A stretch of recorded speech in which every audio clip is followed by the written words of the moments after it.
샬롬, 일론 머스크 23번째 로봇의 제거.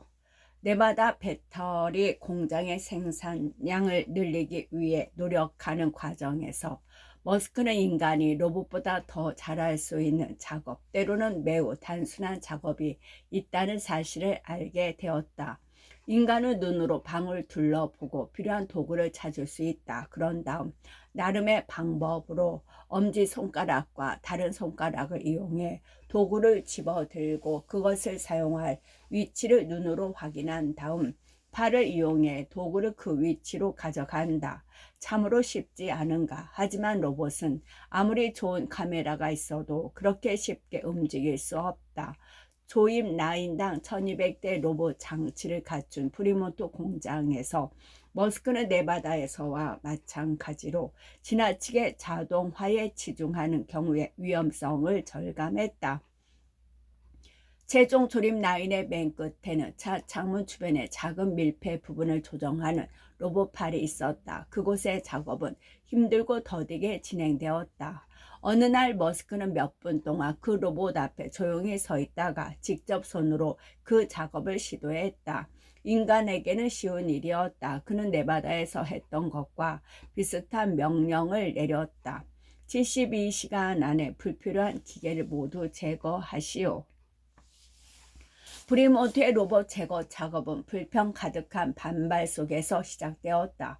사람들은 기계로 누리던 많은 기득권을 쉽게 포기하지 않으려 했다. 하지만 그 작업은 곧 모종의 게임처럼 변했다. 머스크는 주황색 스프레이 페인트를 휘두르며 캔바이어 라인을 따라 걷기 시작했다. 그는 엔지니어링 담당 부사장인 닉 칼레이지언이나 여타 직원들에게 보내요, 남겨요 라고 물었다. 보내요라는 대답이 나오면 로봇의 주황색의 X 표시가 되었고 작업자들은 그것을 라인에서 뜯어냈다. 칼레지언은 말한다. 그는 곧 어린아이처럼 기특거리며 돌아다녔어요. 머스크는 과도한 자동화에 대한 책임을 졌다. 그는 이를 공개적으로 발표하기도 했다. 테슬라의 과도한 자동화는 실수였습니다. 그는 트위터에 올렸다. 정확히 말하자면 제 실수입니다. 인간을 과소평가했습니다. 자동화를 제거하고 기타 개선 작업을 거친 후 활기를 되찾은 프리몬트 공장은 2018년 5월 말 모델 3 세단을 주당 3,500대씩 생산하는 수준에 이르렀다. 인상적인 진전이었지만 머스크는 6월 말에 약속한 주당 5,000대에는 훨씬 못 미쳤다. 스파이와 드론을 공언한 공매도 투자자들은 두 개의 조립 라인을 갖춘 공장에서 그 수치를 달성할 방법은 없다고 판단했다. 또한 테슬라가 적어도 1년 동안은 다른 공장을 짓거나 심지어 허가를 받을 방법도 없다는 것도 알고 있었다. 머스크는 말한다. 그 공매자들은 자신들이 완벽한 정보를 가지고 있다고 생각했고 온라인에서 모두 테슬라는 망했다라고 비웃었지요. 천막으로 만든 공장. 머스크는 군사 역사, 특히 전투기 개발 스토리를 좋아한다. 5월 22일 프리몬트 공장에서 열린 회의에서 그는 참석자들에게 제2차 세계대전에 관한 이야기를 들려주었다. 당시 미국 정부가 폭격기 제작을 서둘러야 할 상황에 직면해 캘리포니아에 있는 항공우주회사의 주차장에 생산 라인을 설치했다는 내용이었다. 머스크는 이어서 얼마 후 테슬라의 자동차 부분 사장으로 승진하게 되는 제롬 길렌과 이 아이디어를 대해 논의했고 둘은 테슬라도 비슷한 일을 할 수 있다고 결론 내렸다. 프리몬트의 지역 법규에는 임시 차량 수리 시설이라는 조항이 있었다. 소규모 주유소에 타이어나 머플러를 교체하기 위한 텐트를 설치할 수 있도록 허용하는 규정이었다. 하지만 규정에는 최대 크기가 명시되어 있지 않았다. 그런 허가를 받고 거대한 텐트를 짓기 시작하면 되는 거예요. 머스크는 길렌에게 말했다. 나중에 벌금은 내가 내더라도요 뭐. 그날 오후에 테슬라 직원들은 공장 뒤편에 오래된 주차장을 덮고 있던 잔해를 치우기 시작했다. 금이 간 콘크리트를 다시 포장할 시간이 없었기 때문에 그들은 단순히 활주로로부터 좁고 밟고 길게 조립 라인을 설치할 구획만 포장하고 그 주위에 텐트를 세우기 시작했다. 머스크가 손꼽는 시설 건축업자 중 한 명인 로드니 웨스트모어랜드가 공사를 조율하기 위해 날아왔고, 텔러는 아이스크림 트럭 몇 대를 동원해 땡볕에서 일하는 직원들에게 음료와 먹거리를 나눠주었다. 2주 만에 임시 조립 라인을 수용할 수 있는 길이 1000피터, 약 305미터, 폭 150피터, 약 46미터 크기의 점막 시설이 완공되었다. 각 스테이션에는 로봇 대신 사람이 배치되었다. 한 가지 문제는 미완성 자동차를 텐트 안으로 옮겨 컨테이너 벨트가 없다는 것이었다. 부품을 옮긴 오래된 시스템이 있었지만 자체를 움직일 만큼 강력하지 않았다. 그래서 그 시스템을 약간 기울여지게 설치했어요.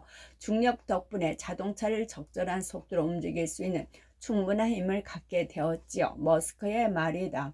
머스크가 아이디어를 떠올린 지 3주 만인 6월 16일 오후 4시가 조금 지난 시각, 임시 텐트의 새로운 최종 조립 라인에서 모델 3 세단이 굴러나오기 시작했다. 그 얼마 전 뉴욕타임스에 닐 브레트는 머스크가 일하는 모습을 취재하기 위해 프리몬트를 방문했고, 주차장에 텐트가 설치되는 모습을 볼 수 있었다. 머스크는 그에게 말했다. 기존의 인습적인 사고로 임무 수행이 불가능하다면 비인습적인 사고를 동원해야지요. 5000번째 모델 3. 2018년 6월 28일 머스크의 47번째 생일은 그가 약속한 주당 5,000대 자동차 생산량 달성의 마감 시한 직전이 찾아왔다. 그는 생일의 대부분의 시간을 주 공장의 도장 부분에서 보냈다. 그는 공정이 지연될 때마다 왜 뒤로 가지? 라고 물었고, 막히는 지점까지 걸어가 엔지니어가 와서 상황을 해결할 때까지 그곳에 서 있곤 했다. 생일을 축하하기 위해 전화한 앰버 하드와 통화한 직후 그는 휴대전화를 떨어뜨렸고 고장이 나는 바람에 기분이 상했다. 하지만 텔러는 오후 2시가 지날 무렵 그에게 잠깐 쉴 것을 권하면서 회의실에 준비한 간단한 축하 행사에 그를 데려올 수 있었다. 48세의 생일은 시뮬레이션으로 즐깁시다. 텔러가 사온 아이스크림 케이크에는 그렇게 쓰여 있었다. 나이프와 포크가 없어서 직원들은 맨손으로 케이크를 잘라 먹었다. 12시간 후 새벽 2시 30분을 조금 넘은 시각에 머스크는 마침내 공장 현장을 떠나 회의실에 돌아왔다. 하지만 그곳에서 잠들기까지는 1시간이 더 걸렸다. 그 사이에 그는 모니터를 통해 케이프 커네버럴에서 스페이스X 로켓이 발사하는 장면을 지켜보았다. 로켓에는 국제우주정거장에 있는 우주 비행상어들을 위한 고카페인의 대시 위스키 커피 60통을 포함한 보급품과 함께 로봇 비서가 실려 있었다. 발사는 완벽하게 진행되어 스페이스X가 나사를 위해 수행한 15번째 화물 수송 임무의 성공을 알렸다. 머스크가 약속한 주당 5,000대 목표 달성의 마감 시한이 6월 30일은 토요일이었고, 그날 아침 회의실 소파에서 일어나 모터를 바라본 머스크는 성공할 것이라는 확신이 들었다. 그는 페인트 라인에서 몇 시간 동안 일한 후 보호용 도시도 채 벗지 않은 채 공장 밖으로 뛰어나가 비행기에 올랐다. 중세 카탈루나 스테일의 마을에서 열리는 김벌의 결혼식에 들러리를 서러 스페인으로 가기 위해서였다. 7월 1일 일요일 오전 1시 53분 앞 유리창에 500번째라고 적힌 종이 배너를 단 검은색 모델 3가 공장에서 출고되었다. 머스크는 아이폰으로 그 사진을 받자마자 테슬라 직원 전원에게 메시지를 보냈다. 우리가 해냈습니다. 불가능하다고 생각되었던 완전히 새로운 솔루션을 창출했습니다. 텐트 안에서 강렬하게 어쨌든 성공했습니다. 이제야 진짜 자동차 회사가 된 것 같습니다. 머스크의 생산 알고리즘. 테슬라에서든 스페이스X에서든 머스크가 주도하는 생산회의에 참석하는 사람은 그가 주문처럼 되풀이에 읊조린 알고리즘이라는 말을 들을 가능성이 대단히 높다. 그의 알고리즘, 즉 제반 문제 해결의 절차 및 방법은 네바다와 프리모트 공장에서 생산량을 급격히 증대하는 과정에서 그가 얻은 교훈에 따라 형성된 것이었다. 그의 중역들은 때때로 마치 신부를 따라 기도문을 읊조리듯 입술을 움직여 그 계명들을 입에 담는다. 머스크는 말한다. 내가 고장난 레코드판처럼 같은 말을 반복한다고들 하지만 나는 이것만큼은 짜증날 정도로 말하는 것이 도움이 된다고 생각해요. 머스크의 알고리즘에는 5가지 계명이 있다. 첫째, 모든 요구사항의 의문을 제기한다. 모든 요구사항에는 그것을 만든 사람의 이름이 나와야 한다. 법무당국이나 안전당국과 같은 부서에서 나온 요구사항은 절대 받아들여서는 안 된다. 해당 요구사항을 만든 실제 인물의 이름을 알아야 한다. 그런 다음 그가 아무리 똑똑하더라도 의문을 제기해야 한다. 똑똑한 사람들의 요구사항은 사람들의 의문을 제기할 가능성이 적기 때문에 가장 위험하다. 나의 요구사항에도 항상 의문을 제기하라. 그런 후 그 요구사항을 덜 명정하게 만들어라. 두 번째, 부품이든 프로세스든 가능한 한 최대한 제거하라. 나중에 다시 추가해야 할 수도 있다. 사실 10% 이상 다시 추가하지 않게 된다면 충분히 제거하지 않은 것이다. 3. 단순화하고 최적화하라. 이는 2단계 이후에 수행해야 할 과정이다. 흔히 저지르는 실수는 존재해서는 안 되는 부품이나 프로세스를 단순화하고 최적화하는 것이다. 4. 속도를 높여 주기를 단축하라. 어떤 프로세스든 속도를 높일 수 있다. 하지만 이 작업은 앞에 3단계를 수행한 이후에 수행해야 한다. 테슬라 공장에서 나는 특정 프로세스를 가속화하는데 많은 시간을 투자한 이후에야 비로소 애초에 제거했어야 했던 것임을 깨닫는 실수를 저질렀다. 5. 자동화하라. 이는 마지막 단계에 해야 할 작업이다. 네바다와 프리몬트에서 내가 저지른 가장 큰 실수는 모든 단계를 자동화하는 것부터 시작한다는 것이다. 모든 요구사항의 의문을 제거하고 부품과 프로세서를 제거하고 버그에 대한 해결책이 나올 때까지 기다렸어야 했다. 이 알고리즘은 때때로 몇 가지 부수사항을 수반한다. 예를 들면 다음과 같다.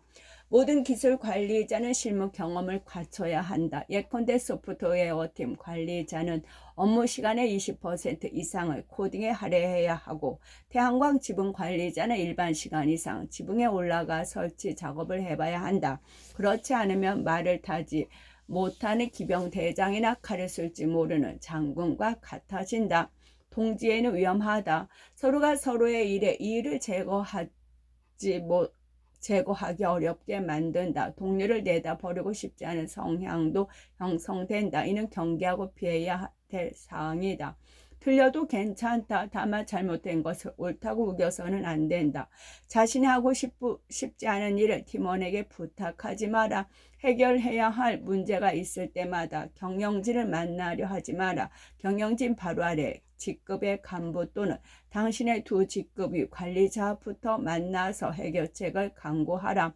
직원을 채용할 땐 올바른 태도를 가진 사람을 찾아야 한다. 기술은 가르칠 수 있지만 태도를 바꾸려면 뇌이식이 필요하다. 광적인 긴박감이 우리의 운영 원칙이다. 유일한 규칙은 물리법칙에 따른 것들뿐이다. 그 외의 모든 것은 권장사항이다. 47장 불안한 시기 2018년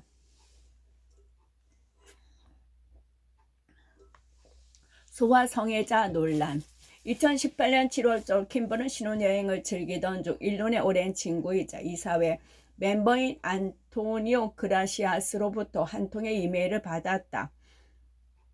미안해요 친구. 아내와 함께 있고 싶은 마음은 잘 알지만 당장 돌아와 줬으면 좋겠어요. 일론이 멘붕에 빠져 있어요. 생산 밀어붙이기 성공으로 머스크는 기쁨에 들떠 있어야 마땅했다. 테슬라는 주당 5,000대 모델 3 자동차를 생산한다는 목표를 달성했고 해당 분기의 수익도 담보되고 있었다. 스페이스X는 단 한 차례의 실패만 기록하면서 56회의 발사를 성공적으로 마쳤고 이제 부스터를 정기적으로 착륙시켜 재사용할 수 있게 되었으며 중국과 미국을 포함한 그 어떤 국가나 기업보다 더 많은 탑재체를 궤도에 올려 보내고 있었다. 머스크가 잠시 멈춰서 성공을 의미할 줄 아는 유형의 사람이었다면 자신의 세상을 전기 자동차와 상업용 우주비행, 재사용 가능한 로켓의 시대로 이끌었다는 사실을 알아차렸을 것이다. 실로 그 하나하나가 대단한 위협이었다. 하지만 머스크에게는 좋은 시절이 곧 불안한 시기다. 그는 네바다 배터리 공장의 한 직원이 폐기되는 폐자재의 양에 관해 누설한 것과 같은 사소한 문제들에 대해 강력한 비난을 쏟아내기 시작했다. 이는 2018년 7월부터 10월까지 지속된 심리적 침체의 시작으로 머스크는 나날이 격렬한 충동과 폭풍에 대한 갈망에 휩싸였다. 그는 자석처럼 드라마 같은 사건들을 끌어들인다는 사실을 보여준 또 하나의 사례였습니다. 김벌의 말이다. 새로운 드라마는 테슬라가 주당 50대 생산이라는 이정표에 도달한 직후에 시작되었다. 머스크는 트위터를 스크롤 하다가 팔로워가 거의 없는 무명의 유저가 올린 메시지를 우연히 발견했다. 안녕하세요. 동굴에 갇힌 태국 소년 12명과 고치를 구출할 수 있도록 어떤 식으로든 도와주실 수 있을지요. 태국의 어린 축구 선수들이 동굴에 탐험하던 중 홍수로 그곳에 갇혀 있다는 사연입니다. 머스크 쓴 트윗을 날렸다. 태국 정부가 이 문제에 대해 나름의 조치를 취하고 있을 것으로 생각되지만 내가 도울 방법이 있다면 기꺼이 돕겠습니다. 이어서 그의 액션 영웅 중동이 발동했다. 머스크는 스페이스X 및 보링 컴퍼니의 엔지니어들과 함께 물에 잠긴 동굴로 보내 소년들을 구출하기 위한 꼬투리 모양의 미니 잠수정을 제작하기 시작했다. 샘 텔러는 친구의 주선으로 주말에 학교 수영장을 빌려 그 장치를 테스트하기로 했고 머스크는 그것의 사진을 트위터에 올리기 시작했다. 이 이야기는 세계적인 뉴스가 되었고 일부에서는 머스크가 갈채를 받기 위해 쇼를 한다고 비난했다. 7월 8일 일요일 아침 일찍 머스크는 태국의 구조팀 리더에게 자신이 만들고 있는 것이 과연 쓸모가 있을지 확인하러 나섰다. 우주선과 우주복을 주로 설계하는 세계 최고의 엔지니어 팀이 하루 24시간 일에 매달려 있습니다. 필요하지 않거나 도움이 되지 않을 것으로 판단되는 경우 알려주시면 감사하겠습니다. 라고 이메일을 보냈다.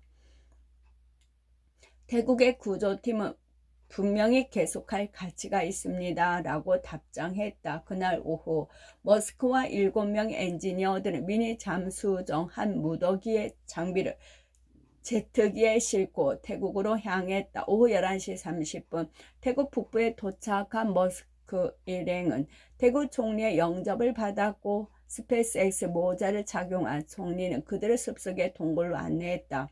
새벽 2시가 조금 지날 무렵 머스크와 그의 보안 요원들 및 엔지니어들은 헤드램프를 쓰고 허리까지 차오르는 물을 헤치며 어두운 동굴 안으로 들어갔다. 그렇게 미니 잠수정을 동굴 현장에 옮겨 놓은 후 머스크는 상하이로 날아가 또 다른 테슬라 기가팩토리의 설립 계약서에 서명했다. 그중 스쿠버 다이버들을 이용한 구조 작전의 효과를 거두면서 머스크의 잠수정까지 나설 필요가 없었다. 소년들과 코치는 안전했다. 그 스토리는 그렇게 막을 내리는 듯 보였다. 그런데 태국 구조대원들에게 자문을 해주었던 63세의 영국인 동굴 탐험가 버논 언스워스가 CNN과 인터뷰하면서 머스크의 노력을 효력을 발휘할 가능성이 전혀 없었던 홍보용 쇼였을 뿐이라는 경멸조로 폄하했다. 언스워스는 키득거리며 이렇게 덧붙였다. 그 잠수정은 그가 어디에 꽂는 데 쓰면 좋는데 좀 아프긴 할 겁니다. 트롤, 인터넷 토론방의 악성 메시지 또는 그런 메시지를 보내는 사람이나 비방자들이 머스크를 모욕하는 것은 거의 매시간 벌어지는 일이지만 개중에는 때때로 그를 궤도에 오르도록 자극하는 것들도 생긴다. 머스크는 언스워스를 공격하는 일련의 트윗을 쏟아내며 그중 하나를 이렇게 마무리했다. 미안하오. 비도가에 당신이 진정으로 자청한 일이라오. 다른 유저가 머스크에게 언스워스를 비도 파일이라고 칭하는 것이냐고 묻자 머스크는 그것이 사실이라는 데에 $1를 걸겠소라고 답했다. 테슬라 주가는 3.5% 하락했다. 머스크가 어떤 증거를 가지고 그런 주장을 펼친 것은 아니었다. 텔러와 그라시아스, 테슬라의 법률 고문은 앞답도 머스크에게 그 발언을 철회하고 사과하고 당분간 트위터를 사용하지 말라고 설득했다. 텔러가 사과문 내용에 대한 제안을 담아 이메일을 보내자 머스크는 다음과 같이 되쏘았다. 제안한 접근 방식이 마음에 들지 않아. 당황한 것처럼 허둥지둥 대지 말아야 해. 하지만 몇 시간 후 텔러가 다른 사람들을 그에게 트윗을 처리하도록 설득할 수 있었다. 내가 쓴 표현은 언스워스 씨가 몇 가지 진실과 다른 말을 하면서 내가 선의로 다이빙 팀장이 요구한 사항에 따라 제작한 미니 잠수정을 놓고 하라는 식으로 발언한 것에 화가 나서 나온 것이었습니다. 그럼에도 불구하고 저에 대한 그의 행동을 정당화할 수는 없으므로 그에 대해 언스워스 씨께 사과드립니다. 머스크는 그렇게 충분히 나빠진 상황을 그대로 내버려 두었다면 이 사건은 거기서 끝났을지도 모른다. 하지만 8월에 접어든 어느 날 그는 언스워스를 소아성애자라고 칭한 것에 대해 비난하는 트위터 유저에게 다음과 같은 반응을 보이며 논란의 불씨를 되살렸다. 그가 나를 고소하지 않은 것이 이상하다고 생각되지 않으세요? 무료 법률 서비스를 제공받으면서도 말이에요. 트위터에서 그의 열렬한 팬을 자처하는 조나 크라이더는 일론 그 드라마 말려들지 말아요. 그게 저들이 원하는 바예요 라고 충고글을 올렸다. 그 무렵 언스워스는 린 우드라는 변호사를 고용한 상태였다. 린 우드는 나중에 2020년 대선 결과를 뒤집으려는 음모론자로 악명을 떨쳤던 인물이다. 그는 언스워스를 대리해 명예훼손 소송을 제기할 것이라고 알리는 편지를 보냈다. 온라인 매체 버즈피드의 라이언 맥은 머스크에게 논평을 요청하는 이메일을 보내왔다. 머스크는 이 메일 답변에 서두에 오프 더 레코드라는 조건을 달았다. 그러나 버즈피드는 그 조건에 동의한 바 없었던 터라 머스크가 다음과 같이 날린 집중 포화를 그대로 보도했다. 태국에 있는 지인들에게 전화해서 실제로 무슨 일이 벌어지고 있는지 알아보라고. 그렇게 알아보고 아동 강간범을 옹호하는 일 따위는 그만두라고 권하고 싶다.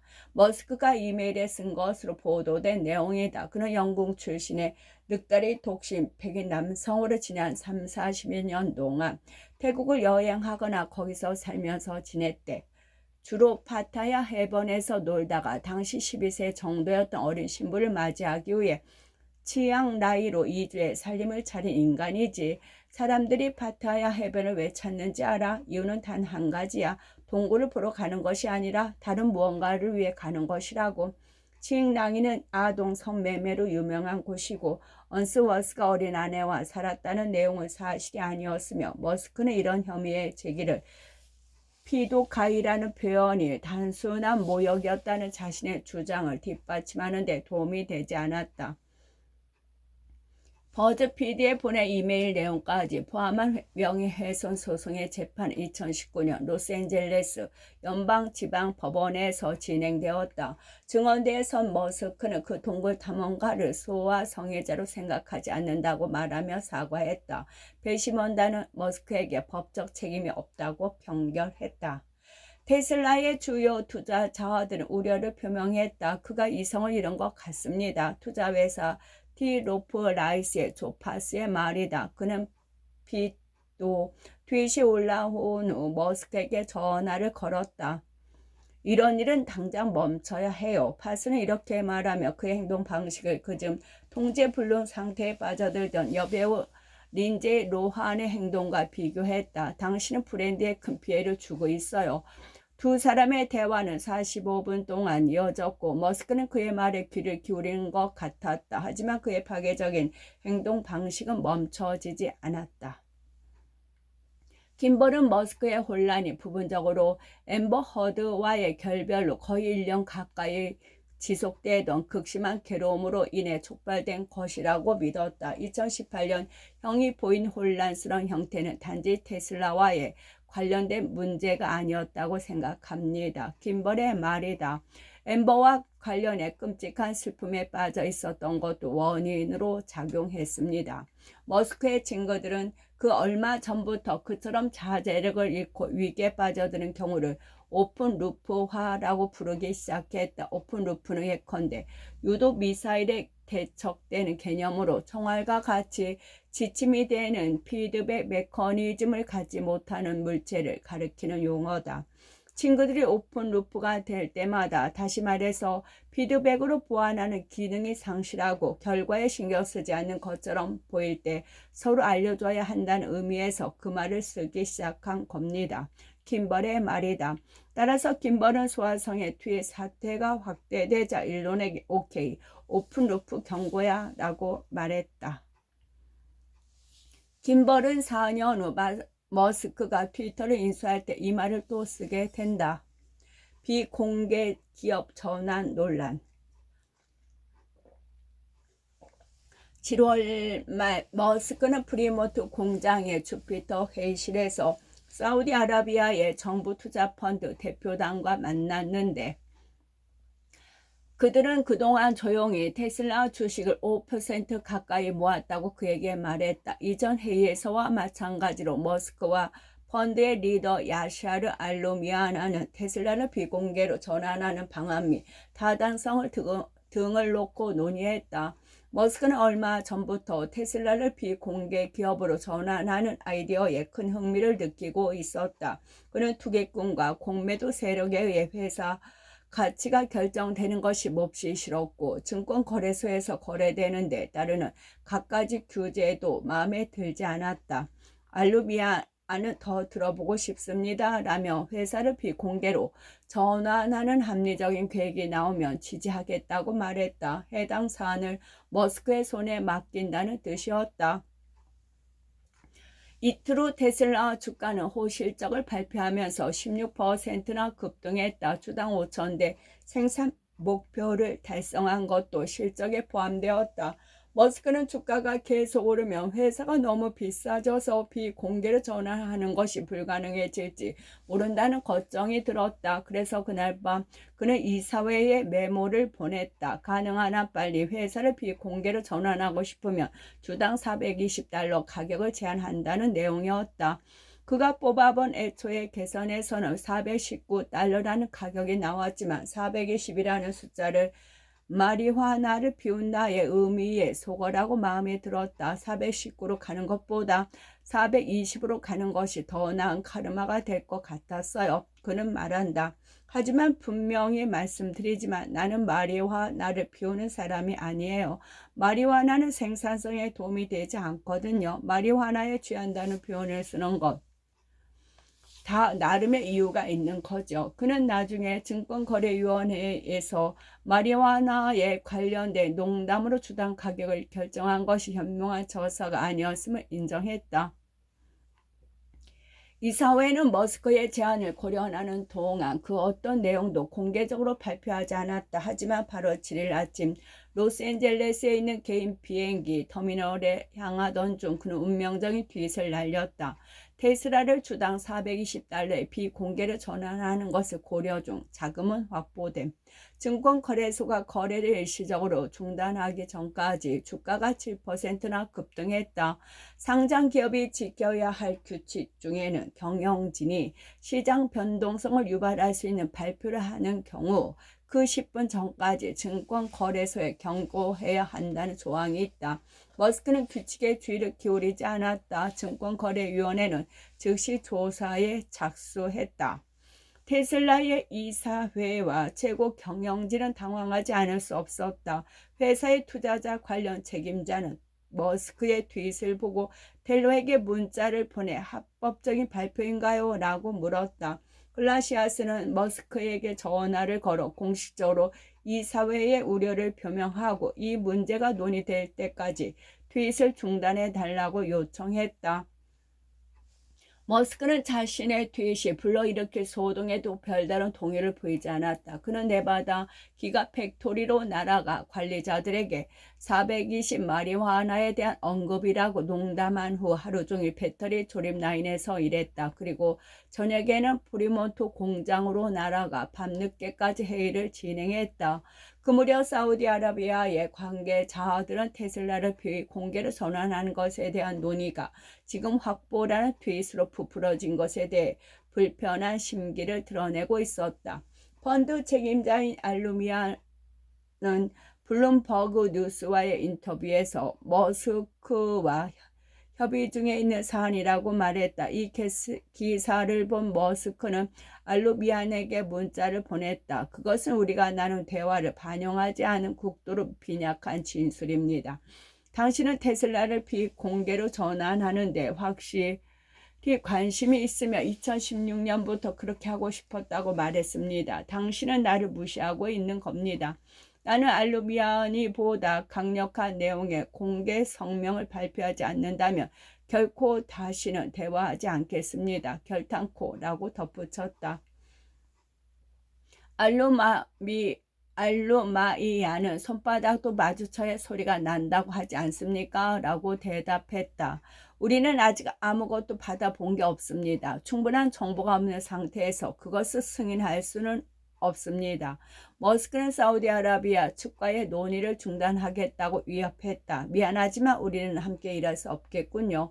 그는 이렇게 알루미안인에게 말했다. 기관 투자자들의 반발에 직면한 머스크는 8월 23일 성명을 통해 내가 받은 피드백을 고려하건대 테슬라의 기존 주주 대부분은 우리가 공개 회사로 존재하는 것이 더 낫다고 생각하는 게 분명합니다. 라며 회사를 비공개로 전환하겠다는 제안을 철회했다.